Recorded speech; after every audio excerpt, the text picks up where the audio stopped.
Dear visitors to the Werte Union video channel, there is still a great deal of uncertainty about the coronavirus pandemic and the fear that arose and spread in society.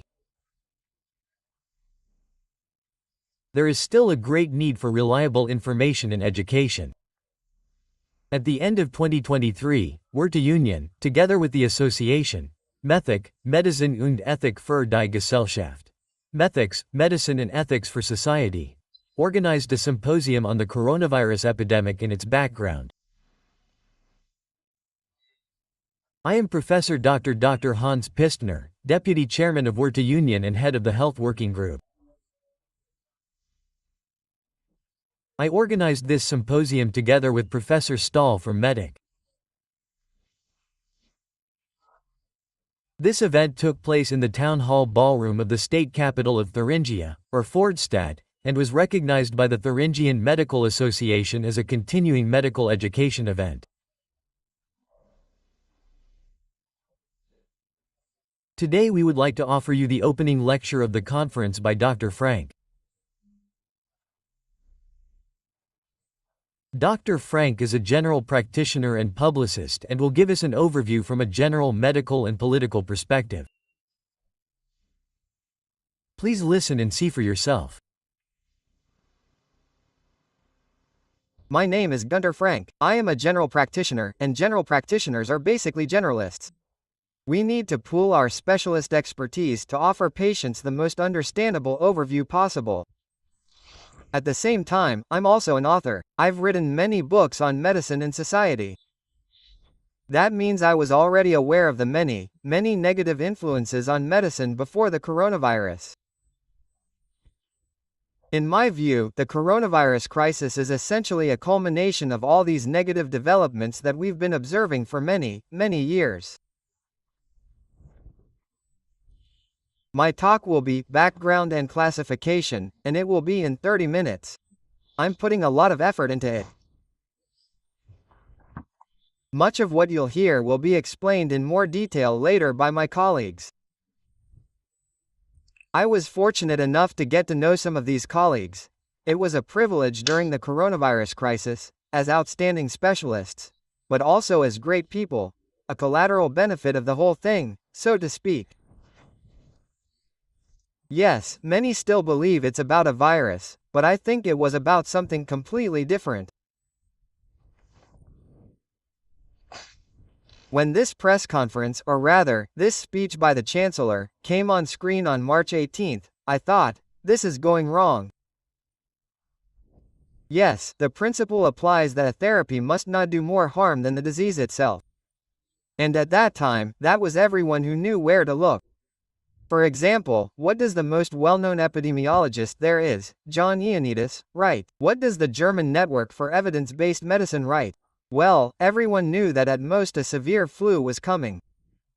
And the therapy that Angela Merkel announced was, of course, categorically far too extensive and, of course, predictably went wrong.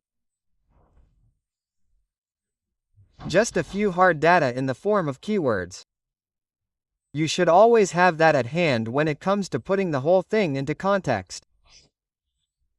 So, in the most serious pandemic in the history of the Federal Republic of Germany, hospitals were under-occupied by 16%, and intensive care beds were reduced, probably only on paper due to billing acrobatics.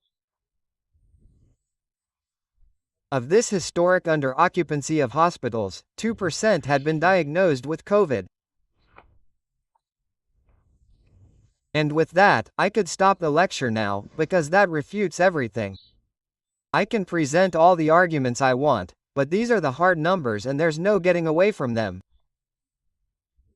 At no point was there even a hint of a threat that the healthcare system would be overwhelmed by this virus. Countries without a lockdown didn't have more COVID patients. The course of infection was largely the same. So, that also puts an end to the idea that the lockdown would have had any effect and prevented overcrowding. And what can also be seen, and is also clear, is that with the start of the COVID vaccination campaign, there was a noticeable increase in the death rate, and that was recorded in the middle age groups. 2020 itself, in comparison, was a relatively mild year in terms of deaths. And of course, these are also things that simply have to be mentioned. The hospitals, let's not say the hospitals, but the hospital officials have been among the loudest in the panic. Yes, because they made a fortune despite being understaffed. Yes, they received a surplus of 11 billion with 2.5 million fewer treatment cases. And that was also the motivation why the DVI officials constantly raved on talk shows about their overcrowded intensive care units, which were never there. The staff were overloaded, but that's a completely different matter. We've known that for years.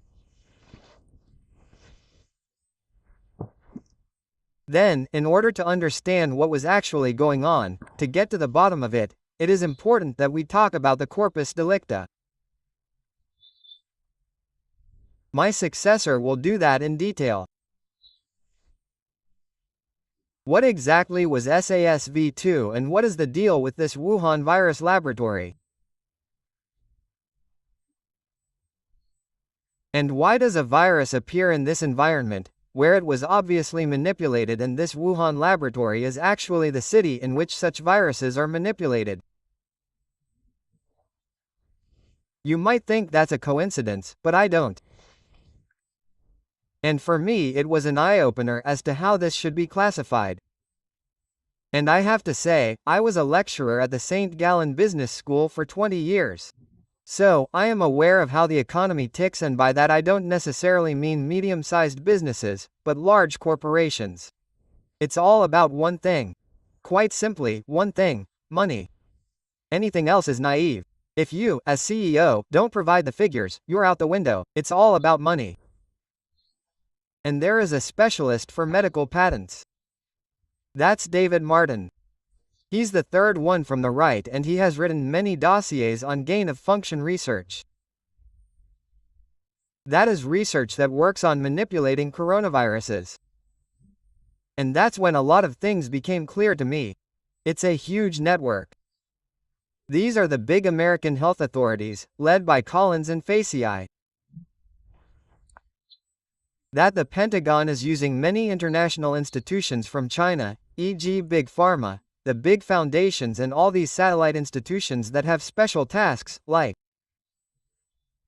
for example, the EcoHealth Alliance, which for me, if you go to their website, saves the world, but for me their job is to launder Pentagon money so that it looks like clean research funding. And what do? Yes, they mainly try to get patents because they obviously expect to make money from this research. And this research is officially referred to by the researchers involved as bioweapons research. And you can see that this is already the case with SARS-1. So, if you read David Martin, there is a lot of evidence that SARS-1, in 2000, with around 800 deaths, was probably caused by a manipulated virus. So, that is extremely interesting, and especially interesting if you go into detail. That, for example, one of the protagonists of this network, Peter Daszak, submitted a research proposal in 2018 with the head of the Wuhan virus laboratory. And this research proposal is like the blueprint for the development of SARS-CoV-2, a bat virus with a furin site. And he planned to do the same thing with mirsvirin, and the research proposal was rejected by the Pentagon. Now one can speculate why, perhaps because the Pentagon didn't think it was a good idea to have biological weapons financed in China with American money. But now there's SARS-CoV-2, and I think this, or rather, this is what I found, is an image of SASV2. Now there's SASV2, and there's more. So, if there is SASV2, then it's quite reasonable to assume that MERS with a furin site is slumbering in the cooling towers of Wuhan. So, it's at least conceivable. Then the researchers involved started thinking about what had broken out in China. Called a telephone conference on February 1, 2020, in front of V.G. Collins in particular, and then they discussed it and very quickly agreed that it could only have been an artificially manipulated virus. It is very unlikely that it mutated naturally in this form.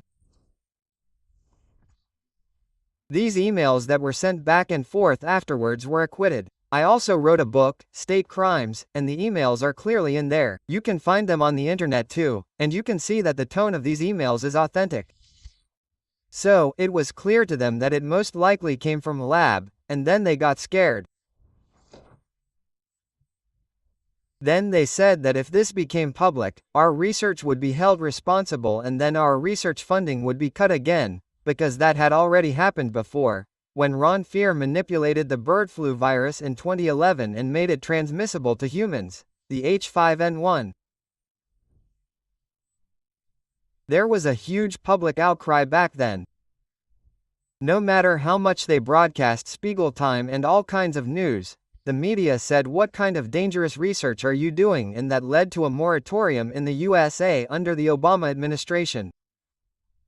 That meant that during this time no money could be spent to finance Gino Frank's research. This moratorium was only lifted under Trump, and then they were afraid and then they launched a huge cover-up.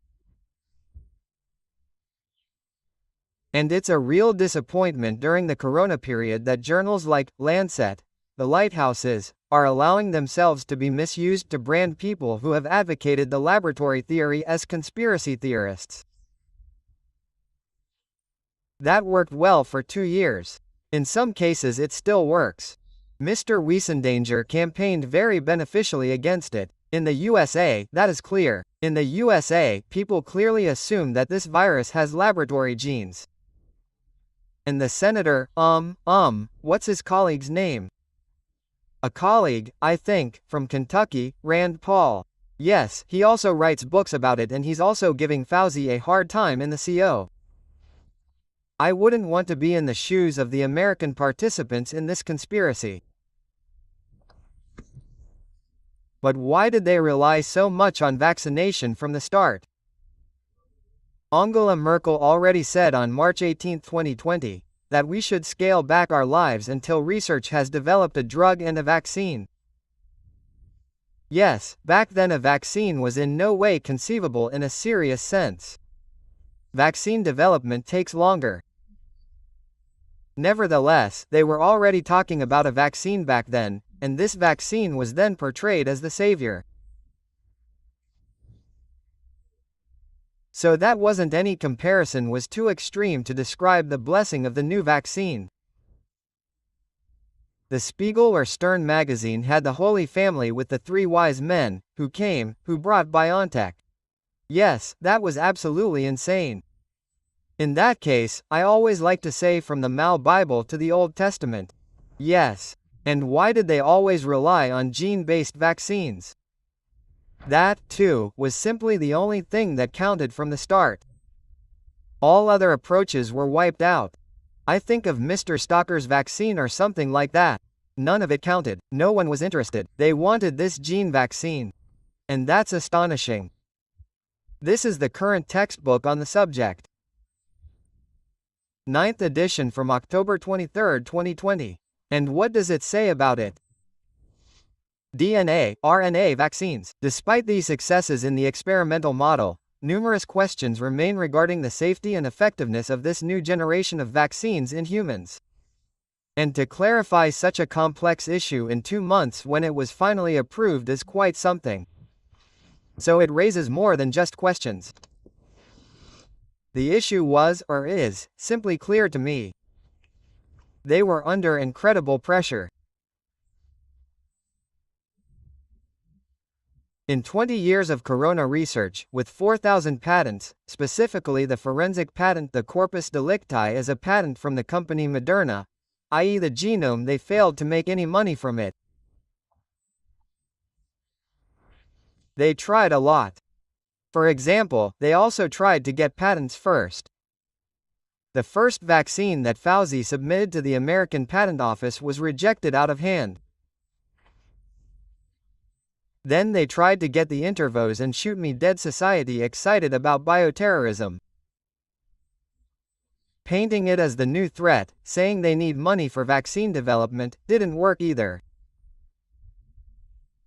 They were under a lot of pressure, and for me the mRNA vaccination is the idea that you need an antidote for biological weapons.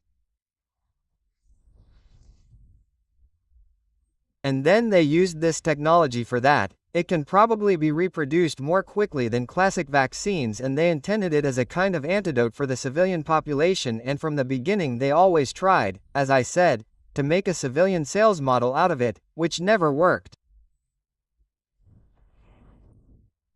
So for me these walking vaccines from biological weapons research are slow sellers, and the business model was always panic. They tried to create panic. There have been so many quotes and remarkable statements from this network in recent years. I'll just read out one. It's from September 19, when Fauci and Gao from the Chinese Health Authority and Dr. Elise from the Gates Foundation wrote this article and published it at the WHO. And so it says, September 19, the virus database in Wuhan Laboratory 18 had already been shut down. Country sponsors and multilateral institutions must be prepared for the worst.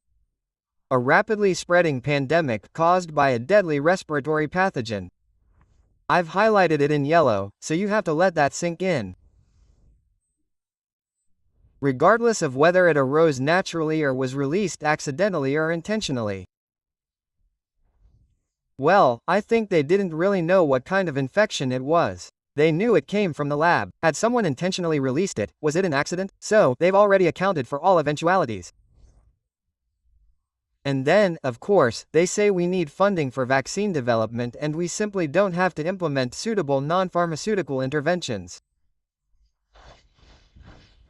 That's what they did. So I believe that this gain of function was intended to create hype in order to finally get this slow seller through approval. That's what you announced. Back in 2015, Peter Deszig said that you have to create hype, and that the press, the media, are the key to that. And then it becomes a sales model, and then the investors are finally satisfied and they create their hype. And I think only after, how did they recognize the opportunity? And then, with the help of all their affiliated scientists, at Imperial College or here at the Hellwounds Institute, they put these crazy models and calculations out into the world, which then formed the basis for the fear and the panic. And then it is documented, for example, that Weir and Rawson were at CEUFER. That CEUFER had previously been relatively relaxed. In February 2020, if you remember, Sparn took it quite lightly again. Drosten, yes, it's a crib, oh, we don't need masks, and then suddenly the wind completely changed. So it wasn't a complete turnaround, it was a real 180 degrees, and then suddenly everyone was in a panic, and I think that the science of the General Franken research really panicked the politicians, and there is also good research into the extent to which they are already connected to the institutions. A very important player is Jeremy Farr. He was head of the Wellcome Trust, was a pandemic advisor to Angela Merkel, and is now chief scientist of the WHO. So there are a lot of twists and turns, and then the politicians, I think it was so bad, instrumentalized the media to stir up this panic. Yes, Angela Merkel called in the editors-in-chief, and then there was this ominous secret report from the Federal Ministry of the Interior with a very select group of authors. They are linguists with Maoism and the like. So, no relevant scientific doctor was present, and it said, the children are to blame if their grandparents die, and suffocation is one of the worst, and you wheeze and have to take the strictest measures, otherwise it's really terrible. And that was basically the template for how the press reported. And the lockdown measures in Great Britain were acquitted. The emails between the Minister of Health and the media show that he basically ordered the panic. Yes, please, a few million more deaths, we have to tighten the measures. So, for me, the coronavirus crisis is basically a COVID vaccination campaign, a deliberate attempt to stir up panic. This lockdown, the mask requirement, the discrimination against critics, all had a purpose. It was targeted to create suffering so that the approval of a dangerous slow seller from bioweapons research could be politically enforced. It would never have had a chance of being approved through normal channels because, as Fauci had already written to the American Patent Office years before, it's not a vaccine, it's no good and it's dangerous. Yes, the timing was kind of stupid because Trump was afraid that the corona pandemic would jeopardize his re-election, and I think Fauci put the idea in his head. We have a really great new vaccine and we can develop it really quickly and then you'll have solved your problem.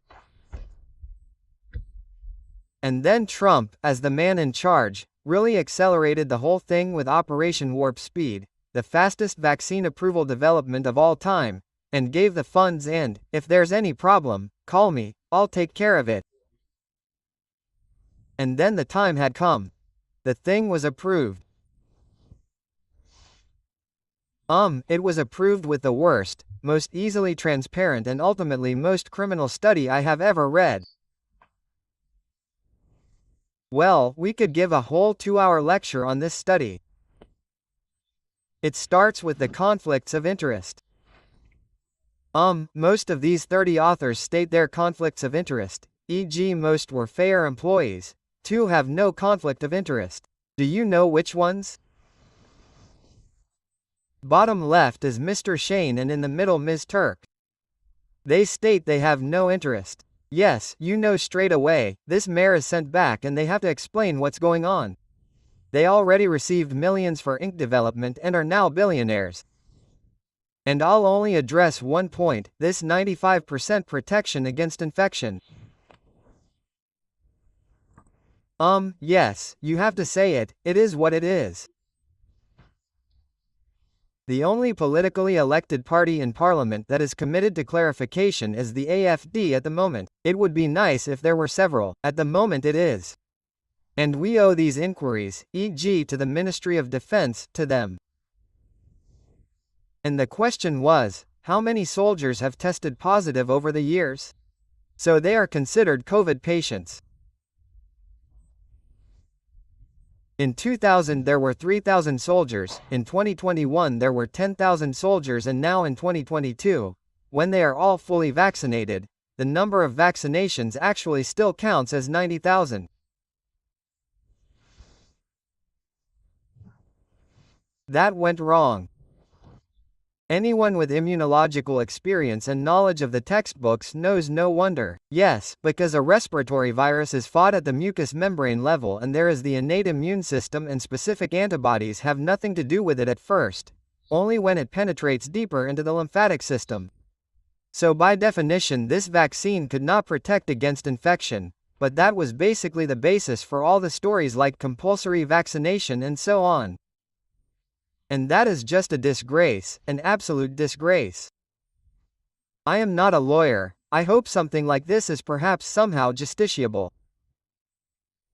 So he's a billionaire, and then sensible people looked at the vaccine study again and said, no, if you calculate it precisely and properly, you'll find that 1 in 800 people vaccinated against COVID has a serious side effect such as thrombosis, blood clots, kidney damage and so on.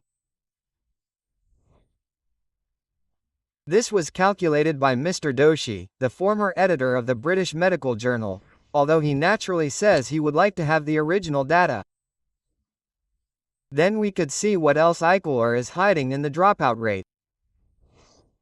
And the Brooke-Jackson case showed that side effects were quite obviously concealed in the study itself. Yes, and that was the goal. It worked, the marketing was very successful. 190 million doses administered in Germany, 13 billion worldwide. And a lot of people who have experience in pharmaceutical facilities, setting up sterile production lines and the like, have told me that it is absolutely impossible to produce such a quantity cleanly in such a short time and maintain any kind of quality management. And we know the result. We could also give a 2-hour lecture at the Paul Ehrlich Institute. I just want to mention one thing, in addition to all the many atrocities that are coming to light. Just think about how many medicines have been withdrawn from the market by the EMA after their approval, and how many suspected deaths were necessary for this. And these are the medicines, and you can see in the middle column that the vast majority were withdrawn from the market because of up to 10 suspected deaths. The first safety report from the Pi Institute 221 already mentions 1,600 suspected deaths. There is an online press release from the Paul Institute from January 14, 2021, which is 14 days after the start of the vaccination campaign. Not many people had been vaccinated yet, and you see Mr. Zitchek and Ms. Stellar Keller Stanislavski, who are responsible for recording the data.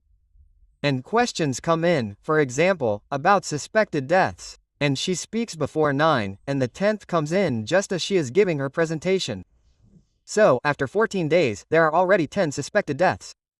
Firstly, the Paul Institute absolutely should not have allowed this to happen, and secondly, it should have declared a stop to all supplies at this point in order to clarify the safety issue. It gets even more blatant when you take a closer look, but I'll spare you that for now. It's just a small example of how things went wrong there. Then Mr. Matthews tried to put something halfway decent together.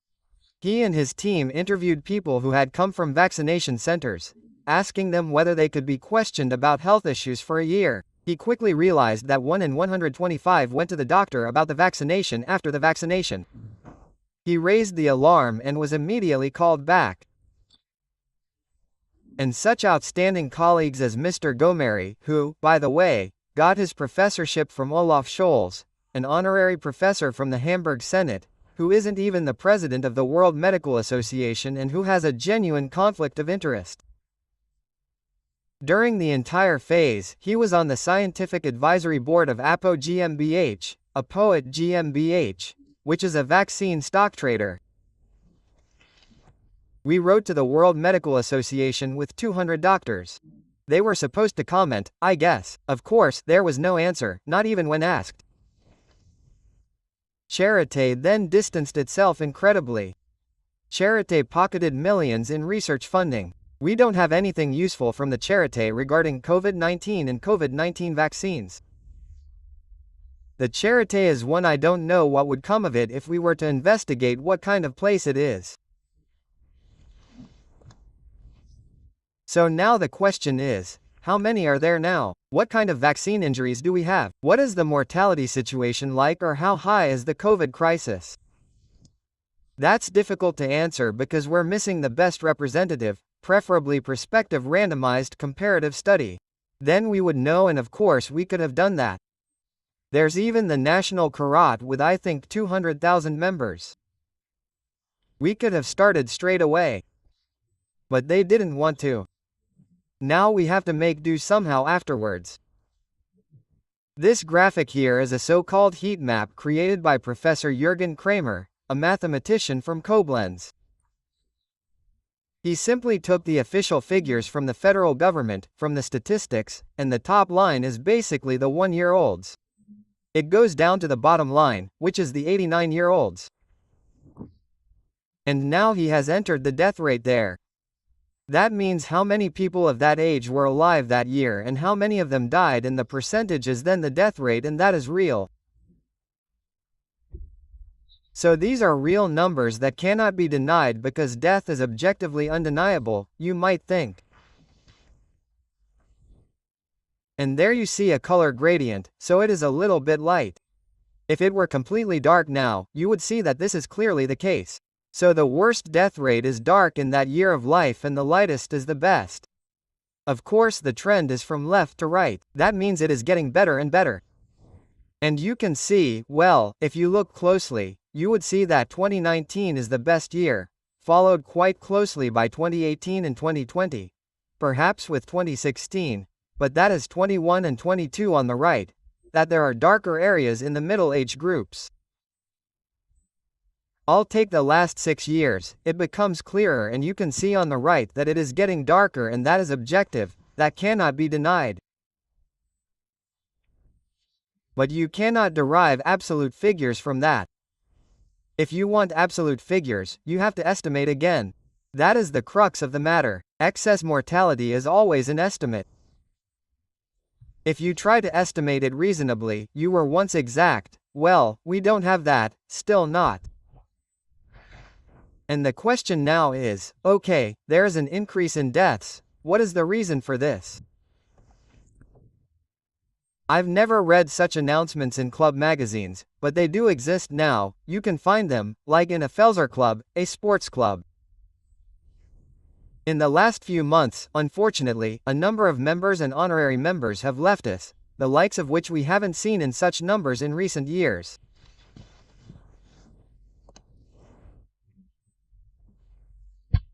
So, if I base my personal estimate, the Beru, for example, on the estimates of Mr. Hubner, on the estimates of Mr. Kramer, I think we should assume that the number of deaths from vaccinations alone is between 20,000 and 40,000. If you put that on a mortality curve, then it's not a big spike. Yes, because we have 1 million deaths a year in Germany, but most of them are younger people. And I think 20,000 to 40,000 is big enough to call it the biggest crime in the history of the Bundruck Germany, if I look at the authorizing study and the failed vaccination surveillance systems. But I believe that, in contrast to the infection itself, the long-term health damage is the main problem, and you are familiar with these strange symptoms in your consultations, which can be diverse: neuromuscular, cardiac, autoimmune, which are also so difficult to prove. I am really looking forward to Professor Koenig's talk. Well, that's a cricket, but I think if you take all the figures, if you take the maths figures, and Mr. Matthews is continuing to work on the study, it will be published. He has agreed to a confidentiality agreement with the Charité until then, but the study will come.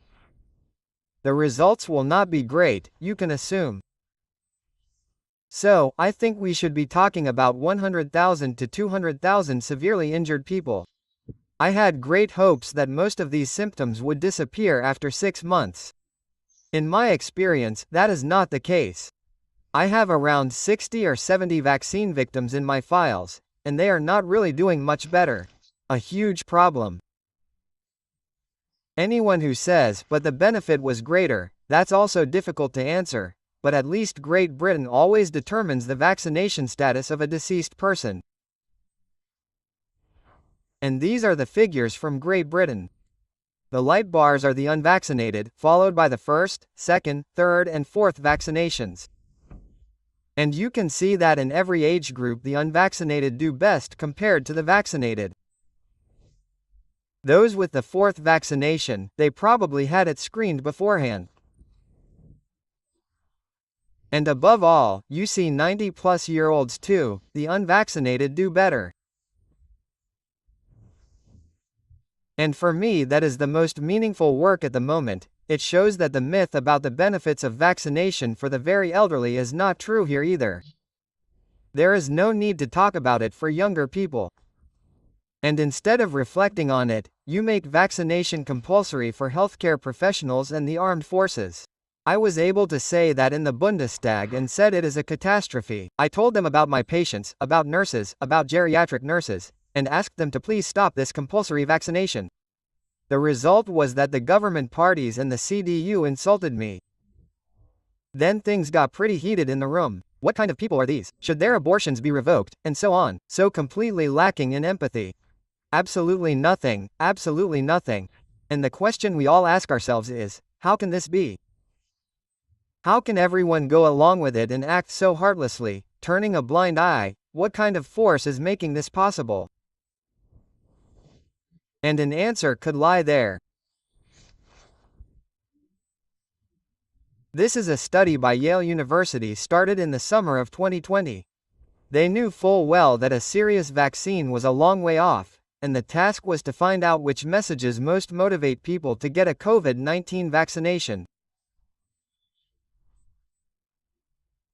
It turned out that the most effective messages are that vaccine refusers are antisocial. They're killing our grandparents and taking our beds away. And the authors recommended incorporating this discrimination against critics, into the campaign. Any serious psychologist would have said, keep your hands off it, in the end critics will be stoned. That is the power of group moralism. There are various expressions for it. I like the one from evolutionary biology best. Group moralism has always enabled groups to get so morally hyped up that they slaughter entire villages with whom they had previously arranged celebrations. This force lives within us and it can be activated, and they did this quite consciously, and how many people went along with it? You know all the comments. Vaccine refusers should be excluded from society. They are the parasites, the blind intestines that have to be cut out. They didn't realize that they were using a language that has always been used by totalitarian systems of oppression. And I find that particularly pretty. So, what got into their heads? Yes, it wasn't the Holy Spirit. Yes, or something like this is also nice. Yes, then the invitation to the Christmas service at Bonnerhofkirche 21. Don't be afraid. At the bottom it says G2 masks and distance. It's the group madness or group war that switches off empathy and reason. They don't realize how crazy and contradictory it is that they were there. It's really group warning activated. And the next 2-hour lecture would be about that. That was simply apartheid. Since we're not even talking about that now. And as a result, there were real victims. Yes, they were then allowed to be officially entrusted. So were the COVID victims, long COVID, too. The next picture is not for the faint of heart.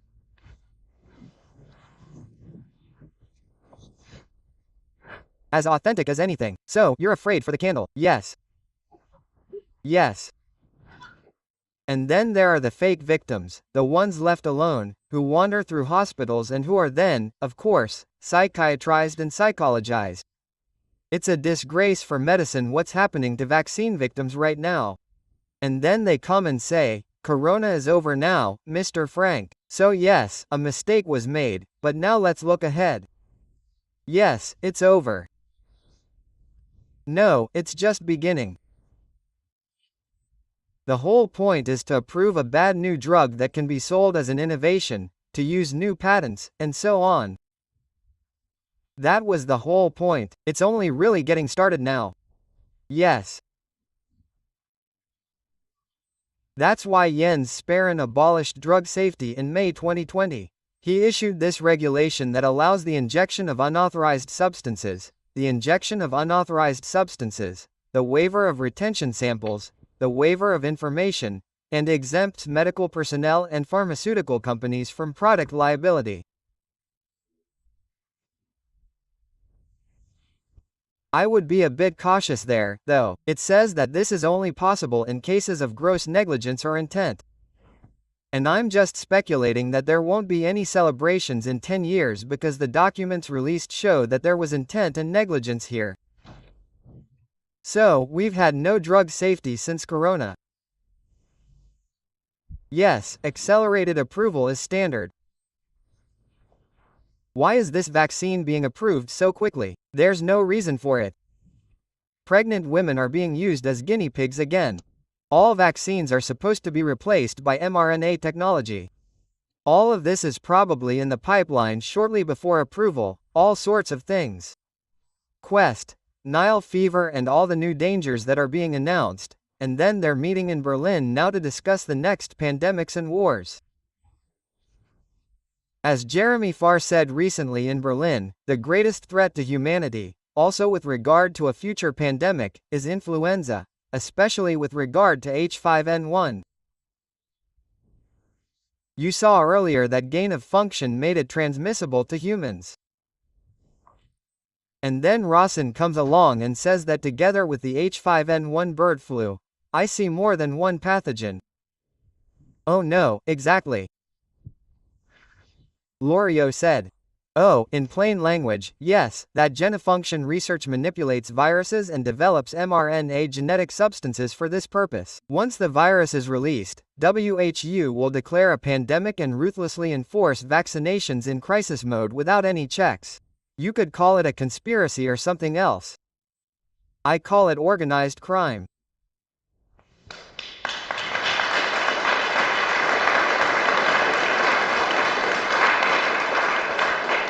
And anyone who reads Ms. Roerig's book will be shocked because everything can be activated at the push of a button. All the laws are still in effect at the push of a button. Tomorrow they can forbid us to meet our friends, visit our parents in the hospital, and let our children play with others. It works, and once the WHO contract is signed, they can press that button. So, this is a very unstable situation. The whole thing can only be understood through a total failure of the institutions, which of course has a history. Key words are hypermoralization of society, the creation of networks of incompetence, coups by amateurs, and excessively strong monopolies of large amounts of money. These are the kinds of things that have to be taken into account and which lead to this. Science, third-party funding, ratings. All of this means that common sense and expertise can no longer prevail in our country today. And they enable this failure, this crime, because they can't fend it off. If they had any skills, they would have easily averted, learned from, and warded off this attack by this research network. So, my last slide. In summary, what is the Corona-Krise for me? The Corona-Krise is a systematic attack by the bioweapons network genofunction research. The triggering of an irrational panic due to a self-made viral threat. Incitement to senseless lockdowns, which, strictly speaking, are a humanitarian catastrophe. Yes, terrible, you know what happened there. Apolitical pressure to approve a largely useless but highly dangerous gene therapy and to market it without consideration. As a result, millions of citizens in Germany alone were physically, psychologically, and financially harmed, and tens of thousands were killed. The cost to Germany was approximately 440 billion euros. Society was targeted, incited, and critics dehumanized. The rule of law was undermined, the basic law damaged. This is the coronavirus crisis. Thank you very much.